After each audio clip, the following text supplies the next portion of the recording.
بسم اللہ الرحمن الرحیم۔ لوگوں کے سامنے ہاتھ پھیلانا چھوڑ دو۔ جو انسان نماز عصر کے بعد یہ آیت 7 بار پڑھتا ہے اس کا گھر دولت سے بھر جاتا ہے۔ محترم ناظرین، انسان کی زندگی میں سب سے تکلیف دہ لمحہ وہ ہوتا ہے جب وہ مجبوری کے عالم میں لوگوں کے سامنے ہاتھ پھیلانے پر مجبور ہو جائے۔ عزت نفس، خودداری اور وقار جو اللہ تعالیٰ نے انسان کو عطا کیا ہے وہ آہستہ آہستہ ٹوٹنے لگتا ہے۔ ایسے میں دل سے ایک ہی صدا نکلتی ہے، یا اللہ مجھے لوگوں کا محتاج نہ بنا، مجھے صرف اپنا محتاج بنا دے۔ یہی وہ مقام ہے جہاں ایمان، یقین اور اللہ کے کلام کی طاقت انسان کی زندگی کا رخ بدل دیتی ہے۔ ہمارا دین ہمیں یہ سکھاتا ہے کہ رزق کا دروازہ کسی انسان کے ہاتھ میں نہیں بلکہ صرف اور صرف اللہ رب العزت کے اختیار میں ہے۔ جو ذات پرندوں کو فضا میں رزق دیتی ہے، مچھلیوں کو سمندر کی گہرائی میں پالتی ہے اور چیونٹی کو اندھیری رات میں بھی دانہ پہنچاتی ہے، وہی ذات انسان کے لیے بھی رزق کے اسباب پیدا فرماتی ہے۔ مگر مسئلہ یہ ہے کہ ہم اسباب پر تو یقین رکھتے ہیں، مسبب الاسباب پر ہمارا یقین کمزور ہو جاتا ہے۔ آج کے دور میں بے شمار لوگ مالی پریشانی، قرض، تنگ دستی اور رزق کی کمی کا شکار ہیں۔ دن رات محنت کے باوجود برکت نہیں آتی، آمدنی آتی ہے مگر ٹھہرتی نہیں، گھر میں سکون نہیں اور دل ہر وقت ایک انجانی بے چینی میں مبتلا رہتا ہے۔ ایسے حالات میں بعض لوگ ناجائز راستوں کی طرف مائل ہو جاتے ہیں۔ کچھ لوگ لوگوں کے سامنے ہاتھ پھیلاتے ہیں اور کچھ مایوسی کے اندھیروں میں گم ہو جاتے ہیں۔ لیکن قرآن ہمیں مایوسی نہیں، امید سکھاتا ہے۔ قرآن ہمیں در در کی ٹھوکریں کھانے کے بجائے اللہ کے در پر جھکنا سکھاتا ہے۔ یہی وجہ ہے کہ نماز عصر کے بعد پڑھی جانے والی ایک خاص آیت کی فضیلت بیان کی جاتی ہے، جس کے بارے میں کہا جاتا ہے کہ جو شخص اسے 7 مرتبہ یقین کامل کے ساتھ پڑھتا ہے، اللہ تعالیٰ اس کے گھر کو دولت، برکت اور آسانی سے بھر دیتا ہے اور اسے لوگوں کے سامنے ہاتھ پھیلانے سے بے نیاز کر دیتا ہے۔ یہ کوئی جادو نہیں، کوئی ٹوٹکا نہیں، بلکہ اللہ کے کلام پر یقین کا عملی مظاہرہ ہے۔ نماز عصر کا وقت خود اپنی ایک خاص روحانی تاثیر رکھتا ہے۔ یہ وہ وقت ہے جب دن ڈھلنے لگتا ہے، مصروفیات کم ہوتی ہیں اور انسان کا دل نسبتاً سکون کی طرف آتا ہے۔ اسی وقت کی عبادت کے بارے میں احادیث میں بڑی تاکید ملتی ہے۔ عصر کی نماز کو نماز وسطیٰ کہا گیا اور اس کی حفاظت کو ایمان کی علامت قرار دیا گیا۔ جب ایک مومن عصر کی نماز ادا کر کے اللہ کے حضور بیٹھتا ہے اور اس کے بعد قرآن کی ایک آیت کو 7 بار دل کی گہرائی سے پڑھتا ہے تو وہ دراصل اپنے رب سے یہ اعلان کر رہا ہوتا ہے کہ یا اللہ، میں نے دنیا کے دروازے بند کر دیے، اب صرف تیرے دروازے پر آیا ہوں۔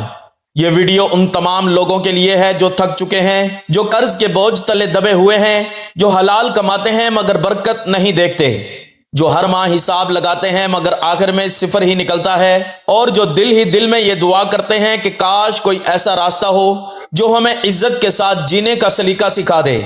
یہاں ہم نہ تو کسی غیر شرعی بات کی دعوت دے رہے ہیں، نہ ہی کسی مبالغہ آرائی کا سہارا لے رہے ہیں، بلکہ ہم آپ کو قرآن، نماز اور یقین کے اس تعلق کی طرف بلاتے ہیں جو صدیوں سے اہل ایمان کا سہارا رہا ہے۔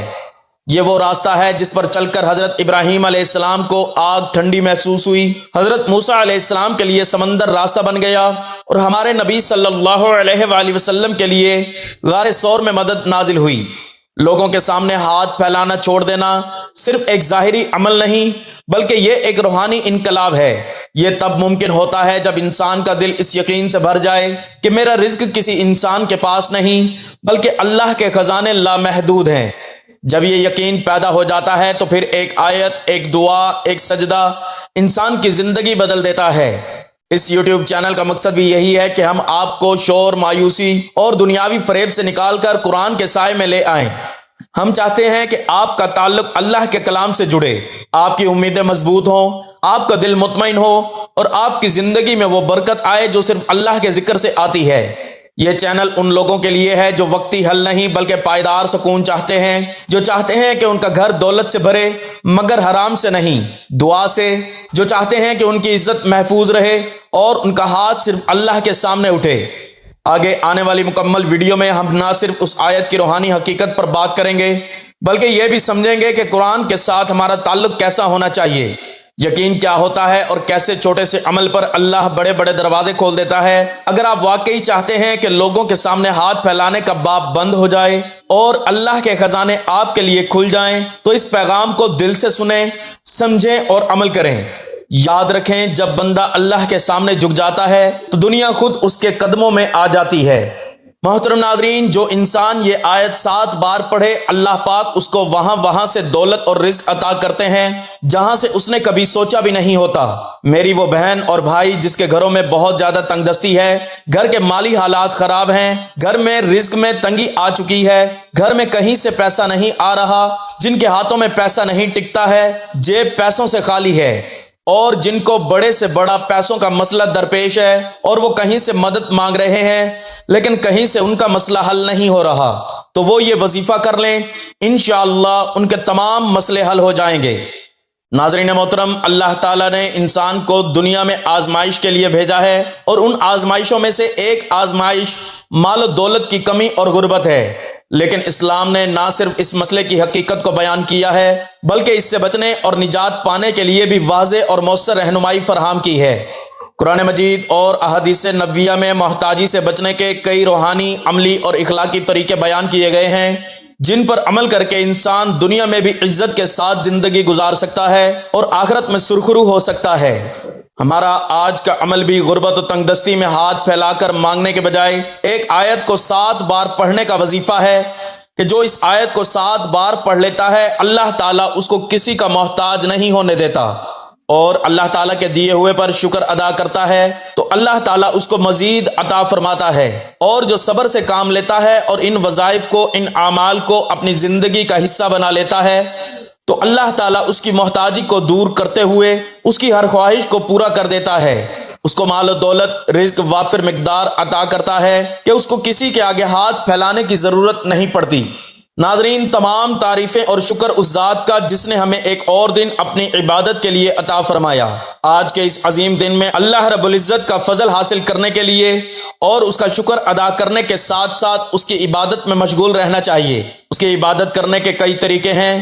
انسان دل میں اللہ کا ذکر کر کے بھی اس کی عبادت کر سکتا ہے، زبان سے کلمات ادا کر کے بھی اس کی عبادت کر سکتا ہے، قرآن پڑھ کر بھی اس کی عبادت کر سکتا ہے، اللہ تعالیٰ کی مخلوق کی خدمت کر کے بھی اس کے فضل کا حقدار بن سکتا ہے، کیونکہ مخلوق خدا کی خدمت کرنا یا کسی بھوکے کو کھانا کھلانا یہ بھی عبادت میں شمار ہوتا ہے۔ تو اللہ تعالیٰ کی مخلوق کی خدمت، اس کے ذکر و اذکار، اس کے نام کی تسبیح کر کے اللہ تعالیٰ کا قرب حاصل کیا جائے تو ہمارا آج کا وظیفہ ایسے ہی ایک آیت کو نماز عصر کے بعد 7 بار پڑھنے کا عمل ہے، جس کا ورد کر کے اس کا فضل اور اس کا قرب حاصل کرنے کا بہت ہی بہترین وظیفہ ہے۔ اس آیت کو بتائی گئی ترتیب اور طریقے کے مطابق پڑھنے سے انسان کی تمام مالی تنگ دستی، رزق کے حوالے سے پریشانیاں، تمام مصیبتیں، غربت، دکھ، درد سب دور ہو جاتا ہے۔ ناظرین، انسان پر جو مصیبت آتی ہے، چاہے بیماری کی صورت میں ہو یا غربت کی شکل میں ہو، چاہے کاروباری پریشانی ہو یا خاندانی لڑائی، بڑوں کا دکھ اور صدمہ ہو، کسی قسم کی مصیبت اس کے گناہوں کی وجہ سے آتی ہے۔ اس لیے فوراً سچی توبہ کرتے ہوئے اللہ تعالیٰ سے ہمیں معافی مانگنی چاہیے، کیونکہ اللہ تعالیٰ توبہ کرنے والوں سے محبت کرتا ہے اور توبہ کرنے والے کی پریشانی دور ہوتی ہے اور مصیبتوں کا ازالہ کر کے اسے حل کر دیتا ہے۔ ناظرین، انسان میں گناہوں اور غلطیوں کی جانب رغبت کا میلان موجود ہے۔ انسان کو نفس گناہوں میں مبتلا کرنے کی کوشش کرتا رہتا ہے، جس میں سلیم الفطر انسان کسی گناہ یا غلط کام کا ارتکاب کرتا ہے تو وہ یہ جان رہا ہوتا ہے کہ وہ غلط کام یا ظلم و زیادتی کر رہا ہے، وہ رسول اللہ صلی اللہ علیہ وآلہ وسلم کے طریقے کی مخالفت کر رہا ہے اور اللہ کے فرامین سے بغاوت کر کے اس کے قہر و غضب کو دعوت دے رہا ہے، یوں اپنی دنیا آخرت دونوں کو تباہ و برباد کرتا ہے۔ لیکن اس کے ساتھ شیاطین کے وار، خواہشات کا غلبہ، گناہوں کی عارضی لذت، دنیا کی چکا چوند، جھوٹی اور کھوکھلی عزت کا نشہ اس کو گناہ کے ارتکاب کی طرف لے جاتا ہے۔ گناہ کے ارتکاب کے وقت جب کبھی اس کا ضمیر گناہوں کو چھوڑنے کا کہتا ہے تو وہ یہ کہہ کر ضمیر کو خاموش کروا دیتا ہے کہ ابھی تو بڑی عمر پڑی ہے، میں عنقریب توبہ کر لوں گا، اور اسی طرح امیدوں اور خیالات سے دل کو بہلاوے میں رکھتا ہے اور گناہوں کی گہری دلدل میں دھنستا چلا جاتا ہے۔ در حقیقت گناہ انسان کے حق میں نہایت خطرناک ہے، اس سے دنیا اور آخرت دونوں برباد ہو جاتے ہیں اور گناہ کا اثر جسم میں زہر کی طرح سراحت کر جاتا ہے۔ ناظرین، حضرت آدم علیہ السلام کو جنت سے نکالے جانے اور ابلیس کے ملعون ہونے کی وجہ بھی یہی گناہ کی نحوستیں تھیں۔ قوم نوح اور عاد و سمود کو بھی گناہوں کی وجہ سے عذاب سے دوچار کیا گیا۔ گناہوں کے بے شمار برے نقصانات ہیں جو انسان کے ذہنی، جسمانی اور روحانی کردار پر بھی زائل ہوتے ہیں، اور اس میں بہت بڑا نقصان یہ ہے کہ گناہوں کے ارتکاب کی وجہ سے انسان نور الہی اور علم و عقل سے محروم ہو جاتا ہے۔ امام شافعی رحمۃ اللہ علیہ فرماتے ہیں کہ میں نے اپنے استاد سے کمزور حافظے کی شکایت کی تو انہوں نے مجھے ترک گناہ کی نصیحت فرمائی، اور آپ نے یہ بتایا کہ اللہ ایک نور ہے اور اللہ کا نور گنہگاروں کو نہیں دیا جاتا۔ ناظرین، گناہ کا ایک اثر یہ بھی ہوتا ہے کہ انسان کی روزی اور رزق میں تنگی آ جاتی ہے۔ یاد رکھیے کہ حصول رزق اور فراخی معاش کے لیے گناہ سے بہتر کوئی چیز نہیں۔ اللہ تعالیٰ فرماتے ہیں کہ جو شخص اللہ سے ڈرتا ہے اور گناہوں سے باز آ جاتا ہے، اللہ اس کے لیے مشکلات سے بھی نکلنے کا راستہ پیدا کر دیتا ہے اور اسے ایسے رزق دے گا جہاں سے اس کا گمان بھی نہیں جاتا۔ انسان کے دل میں اللہ کی عظمت کم ہو جاتی ہے، تبھی تو انسان گناہ کرتا ہے۔ گناہ کرنے میں کوئی آر محسوس نہ کرے تو دل پر دھبا پڑ جاتا ہے اور مہر لگ جاتی ہے۔ جب انسان اللہ کو بھول جاتا ہے تو اللہ انہیں برباد کر دیتا ہے، ذلت اور رسوائی ان کا مقدر ہو جاتی ہے۔ ناظرین، اللہ بڑا بے نیاز ہے، جبکہ بندہ ہر لمحہ اس کا محتاج ہے۔ پھر وہ اللہ کے ذکر سے کیسے غافل رہ سکتا ہے؟ اور اگر غافل رہتا ہے تو یقین کریں اپنی جان پر خود ظلم کرتا ہے، کیونکہ اللہ تو اپنے بندے پر کبھی ظلم نہیں کرتا، بلکہ لوگ اپنی جانوں پر خود ظلم کرتے ہیں۔ اس کا حال ایسا ہوتا ہے جیسے اس کے تلوار تو موجود ہو مگر زنگ آلود ہو۔ گناہوں سے دل زنگ آلود اور مفلوج ہو جاتا ہے۔ نفس امارہ برائی کا حکم دیتا ہے، وہ خواہشات اور گناہوں سے کبھی دلیر اور درندہ صفت بن جاتا ہے، جبکہ نفس مر جاتا ہے۔ ایسا شخص دنیا میں بھی اور برزخ میں بھی مر چکا، اور آخرت میں بھی اس کے لیے کوئی چیز نہیں۔ اگر وہ اللہ کو یاد کرتا ہے تو دل ساتھ نہیں دیتا، زبان ذکر کرتی ہے تو دل غافل ہو جاتا ہے۔ ہر آدمی جانتا ہے کہ اچھے یا برے عمل کا رد عمل بھی ضرور ہوتا ہے۔ دنیا میں پیش آنے والے حالات پر سب سے زیادہ اثر انداز ہونے والی چیز انسان کے اچھے یا برے اعمال ہی ہیں، جن کا براہ راست تعلق اللہ تعالیٰ کی خوشنودی اور ناراضگی سے ہے۔ کسی واقعے اور حادثے کے طبی اسباب جنہیں ہم دیکھتے، سنتے اور محسوس کرتے ہیں، وہ کسی اچھے یا برے واقعے کے لیے محض ظاہری سبب کے درجے میں ہیں۔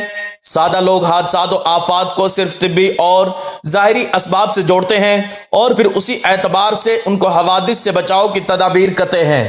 اسلام کی روشنی میں بحیثیت مسلمان ہمیں یہ اعتقاد رکھنا ضروری ہے کہ یہ سب کچھ اللہ تعالیٰ کے حکم اور امر سے ہوتا ہے، جس کا عقل اور حواس خمسہ کے ذریعے ادراک کرنے سے ہم قاصر ہیں۔ وحی الہی اور انبیاء علیہ السلام کے ذریعے اللہ تعالیٰ نے جزا و سزا کا جو نظام سمجھایا ہے، وہ ہمیں غیبی نظام کے بارے میں آگاہ کرتا ہے۔ وہ یہ کہ کسی بھی واقعے اور حادثے کا اصل اور حقیقی سبب اللہ تعالیٰ کی رضامندی یا ناراضگی ہے۔ اللہ تعالیٰ نے حالات کو اچھے یا برے انسانی اعمال سے جوڑا اور وابستہ فرمایا ہے، چنانچہ نیک اور برے اعمال کی نوعیت کے اعتبار سے احوال مرتب ہوتے ہیں۔ صحت و مرض، نفع و نقصان، کامیابی اور ناکامی، خوشی اور غمی، بارش اور خشک سالی، مہنگائی، امراض، زلزلہ، طوفان، سیلاب وغیرہ۔ ناظرین، یہ سب ہماری بدعمالی کا ہی نتیجہ ہوتے ہیں۔ ان سب احوال کے ظاہری اسباب کچھ بھی ہوں، مگر حقیقی اسباب ہمارے نیک اور بد اعمال ہوتے ہیں۔ ناظرین، اسی طرح کے خوفناک واقعات انفرادی ہوں یا اجتماعی، دراصل اللہ تعالیٰ کی طرف سے الارم اور طبی ہوتے ہیں تاکہ انسان اپنے اعمال کا محاسبہ کرے اور کوئی اس کی غفلت دل کو جنبش دینے میں کامیاب ہو جائے۔ جب میں کہتا ہوں کہ اللہ تعالیٰ میرا حال دیکھ، اور حکم ہوتا ہے اپنا نامہ اعمال دیکھ، دنیا میں پیش اچھے یا برے واقعات سے حاصل ہونے والا انسانی تجربہ بھی اسی پر شاہد ہے کہ ہمارے سارے لوگ اور قوموں پر اللہ تعالیٰ کی نافرمانی کی وجہ سے دنیا میں ہی مختلف قسم کے عذاب آئے۔ مثلا کوئی مسخ کیا گیا، کوئی زمین میں دھنسایا گیا، کوئی دریا میں غرق کیا گیا، کوئی طوفان کی نظر ہوا، اور ان تباہ شدہ عوام کی بستیوں کے کھنڈرات آج بھی اس حقیقت پر مبنی ہیں۔ اللہ تعالیٰ نے قرآن مجید اور حضور علیہ الصلاۃ والسلام نے احادیث مبارکہ میں اعمال کی حسب نوعیت اس بات کو جیسی کرنی ویسی بھرنی کے مختلف پہلو اور طریقوں سے بیان فرمایا ہے۔ امت کو بد اعمالیوں کے برے نتائج سے آگاہ فرما کر اصلاح کا حکم دیا۔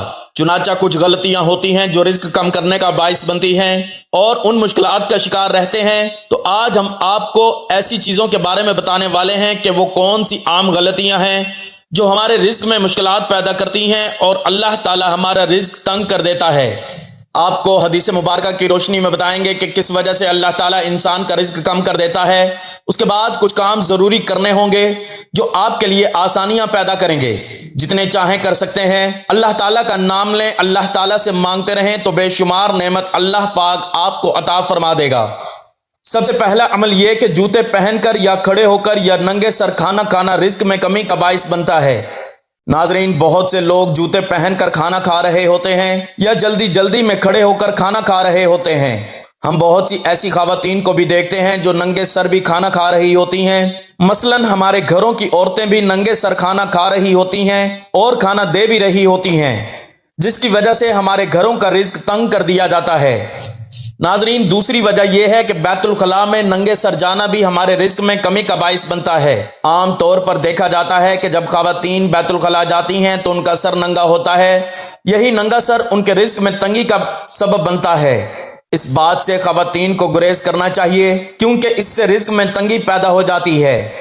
ایک زمانہ تھا جب مہمانوں کو رحمت سمجھا جاتا تھا، مگر آج کل کے دور میں مہمانوں کو زحمت سمجھا جاتا ہے۔ یہ عادت، یہ سوچ بھی، خصلت بھی گھروں میں، معاشرے میں رزق کی تنگی کا باعث بن رہی ہے، بلکہ بن چکی ہے۔ تو ہمیں چاہیے کہ مہمان کو رحمت سمجھے کیونکہ مہمان اللہ پاک کی طرف سے رحمت لے کر آتا ہے۔ ناظرین، یہ کچھ ضروری باتیں تھیں جو میں نے آپ سے عرض کی ہیں، آپ انہیں سمجھیں اور ان پر عمل کریں۔ محترم ناظرین، آج کا وظیفہ پیارے کلام پاک سے ایک ایسی آیت کے پڑھنے کا وظیفہ ہے جو اس آیت کو نماز عصر کے بعد صرف 7 بار پڑھ لیتا ہے تو اس کے جتنے بھی مسائل ہیں، بڑی سے بڑی مشکل ہو، بڑی سے بڑی پریشانی ہو، آپ کی کوئی بھی حاجات ہوں یا مراد ہو، اس آیت کا وظیفہ پڑھ کر اللہ تعالیٰ سے جو بھی مانگیں گے انشاءاللہ تعالیٰ وہ آپ کو عطا کرے گا۔ آپ کو کسی سے مانگنے کی ضرورت نہیں پڑے گی، آپ کو کسی کے آگے ہاتھ نہیں پھیلانے پڑیں گے۔ ناظرین، اب ہم جان لیتے ہیں کہ آپ نے کیا وظیفہ پڑھنا ہے، کیسے پڑھنا ہے۔ ناظرین، عصر کی نماز کے بعد باوضو مصلی پر بیٹھ کر آپ نے سب سے پہلے نبی کریم صلی اللہ علیہ وآلہ وسلم کی ذات مبارکہ پر درود پاک پڑھنا ہے۔ درود پاک آپ چاہیں تو مختصر والا یعنی صلی اللہ علیہ محمد پڑھ لیں یا صلی اللہ علیہ وآلہ وسلم پڑھ لیں، لیکن یاد رکھیے کہ اگر آپ درود ابراہیمی پڑھتے ہیں تو یہ زیادہ فضیلت اور افضل ہے۔ درود پاک پڑھنے کے بعد آپ نے سب سے پہلے اپنے خاص مقصد کی نیت کرنی ہے، اور جب آپ نیت کر لیں تو فوری طور پر آپ نے اعوذ باللہ من الشیطان الرجیم اور بسم اللہ الرحمن الرحیم پڑھ کر وظیفے کا آغاز کرنا ہے۔ سب سے پہلے آپ نے درود پاک پڑھنا ہے۔ ایک بار ثواب کی نیت سے میرے ساتھ بھی پڑھیے۔ اللہم صلی علی محمد وعلی آل محمد کما صلیت علی ابراہیم وعلی آل ابراہیم انک حمید مجید۔ اللہم بارک علی محمد وعلی آل محمد کما بارکت علی ابراہیم وعلی آل ابراہیم انک حمید مجید۔ درود پاک پڑھنے کے بعد نماز عصر کے بعد یہ خاص آیت یہ حضور نبی پاک صلی اللہ علیہ وآلہ وسلم کے روضہ رسول کی جالیوں پر لکھی ہوئی ہے، اور یہ اللہ تبارک و تعالیٰ کی پسندیدہ آیت ہے۔ اس آیت کو پڑھ کر جو بھی اللہ پاک سے مانگا جائے وہ مل جاتا ہے۔ آپ نے 7 مرتبہ قرآن پاک کی یہ آیت لا الہ الا اللہ الملک الحق المبین، لا الہ الا اللہ الملک الحق المبین، اس آیت کو آپ نے 7 مرتبہ پڑھنا ہے۔ 7 مرتبہ اس آیت کو پڑھنے کے بعد آپ نے 21 مرتبہ یہ خاص تسبیح سبحان اللہ و بحمدہ سبحان اللہ العظیم، یہ جو خاص کلمے ہیں یہ اللہ تبارک و تعالیٰ کے بہت زیادہ پسندیدہ کلمے ہیں، اور یہ زبان پر ہلکے ہیں لیکن ترازو میں بہت زیادہ بھاری ہیں۔ ان کلموں کو پڑھ کر جو بھی اللہ پاک سے مانگا جائے وہ مل جاتا ہے۔ تو آپ نے 21 مرتبہ سبحان اللہ و بحمدہ سبحان اللہ العظیم آپ نے اس کو پڑھنا ہے۔ 21 مرتبہ یہ تسبیح پڑھنے کے بعد آپ نے 11 مرتبہ سورۃ العصر کی تلاوت کرنی ہے۔ بسم اللہ الرحمن الرحیم والعصر ان الانسان لفی خسر الا الذین آمنوا وعملوا الصالحات وتواصوا بالحق وتواصوا بالصبر۔ اور اس کے بعد آپ نے آخر میں پھر دوبارہ درود پاک پڑھنا ہے جو شروع میں پڑھا تھا۔ اگر یہ عمل آپ نے نماز عصر کے بعد کر لیا تو یقین کیجئے جو بھی بڑے سے بڑا مالی مسئلہ ہوگا وہ حل ہو جائے گا۔ اللہ پاک آپ کے گھر میں غیبی بارش عطا کر دیں گے اور وہاں سے رزق ملے گا جہاں سے آپ نے کبھی سوچا نہیں ہوگا۔ توجہ اور دھیان اور دل میں اپنے گناہوں پر ملامت کرتے ہوئے سچی توبہ کرتے ہوئے استغفار پڑھنا ہے تاکہ اللہ تعالیٰ آپ کے گناہوں کو معاف فرما کر آپ پر نظر کرم فرمائے اور آپ کے رزق کی پریشانیاں، مال و دولت کی تنگی کو دور فرمائے، تاکہ آپ کو کسی کے سامنے ہاتھ پھیلانے کی ضرورت نہ پڑے، نہ کسی سے ادھار مانگنے کی ضرورت پڑے۔ بندوں کے سامنے رسوا ہونے سے بہتر ہے کہ اللہ تعالیٰ کی تسبیح بیان کی جائے، اس کو راضی کیا جائے، کیونکہ جب اللہ تعالیٰ بندے سے راضی ہو جاتا ہے تو اس کو وہ سب کچھ عطا کرتا ہے جس کی وہ خواہش کرتا ہے۔ تو آپ نے اپنے وظیفے کو اپنے گناہوں اور غلطیوں کوتاہیوں کی وجہ سے زائل نہیں کرنا۔ آخر میں استغفار کا ذکر لازمی کرنا ہے، پھر اللہ تعالیٰ سے اپنے مقاصد، اپنی خواہشات، اپنی مراد کے لیے رو رو کر گڑ گڑا کر دعا مانگنی ہے۔ انشاءاللہ اس وظیفے سے اللہ آپ کو سب کچھ عطا فرمائیں گے، کیونکہ جب اللہ تعالیٰ کو اس کے کلام پاک کی آیات کو اس کے ایک خاص تعداد میں پڑھا جاتا ہے یا جب اس کا ذکر اور تسبیح کی جاتی ہے تو اللہ تعالیٰ اس پڑھنے والے بندے کی طرف متوجہ ہوتا ہے اور فرشتوں کو حکم دیتا ہے کہ میرے اس بندے کی تمام جائز خواہشات کو پورا کر دو۔ فرشتے اللہ تعالیٰ کے حکم سے اس کے تمام پریشانیاں دور کر دیتے ہیں اور اس کے لیے آسانیاں پیدا کر دیتے ہیں۔ اس کو وافر مقدار میں رزق عطا کیا جاتا ہے اور اس کی نسلوں کو بھی رنگ دیا جاتا ہے۔ ناظرین، رزق کی کنجی کسی انسان، کسی نوکری، کسی کاروبار یا کسی سفارش کے ہاتھ میں نہیں، بلکہ صرف اور صرف اللہ رب العزت کے اختیار میں ہے۔ جب بندہ نماز عصر کے بعد عاجزی، یقین اور مکمل توکل کے ساتھ اللہ کے کلام کو 7 مرتبہ پڑھتا ہے تو وہ دراصل اپنے رب سے یہ وعدہ کرتا ہے کہ اب اس کا سہارا صرف وہی ذات ہوگی جو سب کو دینے والی ہے۔ یہی یقین انسان کو لوگوں کے سامنے ہاتھ پھیلانے سے بچاتا ہے اور عزت، سکون اور برکت کے دروازے کھول دیتا ہے۔ اگر ہم واقعی چاہتے ہیں کہ ہمارے گھروں میں تنگی کے بجائے آسانی آئے، محتاجی کے بجائے خودداری ہو اور بے برکتی کے بجائے خیر ہی خیر ہو، تو ہمیں قرآن کے ساتھ اپنا تعلق مضبوط کرنا ہوگا۔ اللہ کے در پر جھک جائیں، دل سے مانگیں، مستقل مزاجی اختیار کریں، پھر دیکھیں کیسے وہ ذات اپنے خزانوں سے نوازتی ہے، کیونکہ جس گھر میں اللہ کا ذکر بس جاتا ہے وہاں کبھی فکر نہیں ٹھہرتا، اور جس دل میں اللہ پر یقین جاگ جائے اسے دنیا کی کسی دہلیز پر جھکنے کی ضرورت نہیں رہتی۔ آخر میں میری اللہ تبارک و تعالی سے دعا ہے کہ اے اللہ رب العزت، اے ساری کائنات کے شہنشاہ، اے ساری مخلوق کو پالنے والے، اے زندگی موت کا فیصلہ کرنے والے، اے آسمانوں اور زمینوں کے مالک، اے پہاڑوں اور سمندروں کے مالک، اے انسانوں اور جناتوں کے معبود، اے عرش اعظم کے مالک، اے فرشتوں کے معبود، اے عزت اور ذلت کے مالک، اے بیماروں کو شفا دینے والے، اے بادشاہوں کے بادشاہ، اے اللہ، ہم تیرے گنہگار بندے ہیں، تیرے خطا کار بندے ہیں، ہمارے گناہوں کو معاف فرما، ہماری خطاؤں کو معاف فرما۔ اے اللہ، ہم اپنے اگلے پچھلے صغیرہ کبیرہ سبھی گناہوں، خطاؤں اور نافرمانیوں کی معافی مانگتے ہیں۔ اے اللہ رب العزت، ہم اپنے گناہوں سے توبہ کرتے ہیں، ہماری توبہ قبول فرما۔ اے اللہ، ہم گنہگار ہیں، سیاہ کار ہیں، بدکار ہیں، تیرے احکام کے نافرمان ہیں، ناشکرے ہیں، لیکن میرے معبود تیرے نام لیوا بندے ہیں، تیری توحید کی گواہی دیتے ہیں، تیرے سوا کوئی عبادت کے لائق نہیں ہے، تیرے سوا کوئی بندگی کے لائق نہیں ہے، تیرے سوا کوئی تعریف کے لائق نہیں ہے۔ ہمارے معبود، ہمارے گناہ تیری رحمت سے بڑے نہیں ہیں، تو اپنی رحمت سے ہمارے گناہ معاف کر دے۔ اے اللہ پاک، ہمیں گمراہی کے راستے سے ہٹا کر صراط مستقیم کے راستے پر چلنے والا بنا دے۔ اے اللہ، ایسی نمازیں پڑھنے کی توفیق عطا کر جس نماز سے تو راضی ہو جائے، زندگی میں ایسے نیک اعمال کرنے کی توفیق عطا کر جن اعمالوں سے تو راضی ہو جائے، ہمیں ایسی زندگی گزارنے کی توفیق عطا کر جس زندگی سے تو راضی ہو جائے، ایمان پہ زندہ رکھ اور ایمان پہ ہی موت عطا کر۔ اے اللہ، ہمیں تیرے احکام کی فرما برداری کرنے والا بنا دے اور تیرے پیارے حبیب جناب محمد رسول اللہ صلی اللہ علیہ وآلہ وسلم کے نیک اور پاکیزہ آداب کو اپنانے والا بنا دے۔ اے اللہ، ہماری پریشانیوں کو دور کر دے۔ اے اللہ، جو بیمار ہیں انہیں شفائے کاملہ عطا فرما۔ اے اللہ، جو بے اولاد ہیں انہیں اپنے خزانوں میں سے نیک اور صالح اولاد عطا فرما۔ اے اللہ جن کے جو کام رکے ہوئے ہیں وہ پورے کر دے۔ اے اللہ بچھڑے ہوئوں کو ملا دے۔ اے اللہ شادی شدہ جوڑوں میں محبت اور خلوص پیدا کر دے اور ان کی زندگیوں میں برکت ڈال دے۔ اے اللہ تمام لڑکے اور لڑکیوں کے نصیب اچھے کر دے۔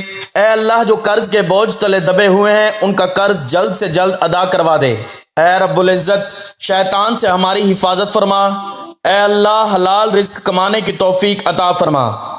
دعا ہے کہ اللہ تعالیٰ میرا سنانا اور آپ کا سننا اپنی بارگاہ الہی میں قبول و منظور فرمائے، آمین۔ ناظرین، اپنے رزق میں برکت، وسعت اور کشادگی کے لیے اللہ تعالیٰ کے 99 ناموں میں سے کوئی ایک نام لکھ کر کمنٹ سیکشن میں ضرور شیئر کریں۔ اللہ تعالیٰ ہم سب کا حامی و ناصر ہو، آمین۔ جزاک اللہ۔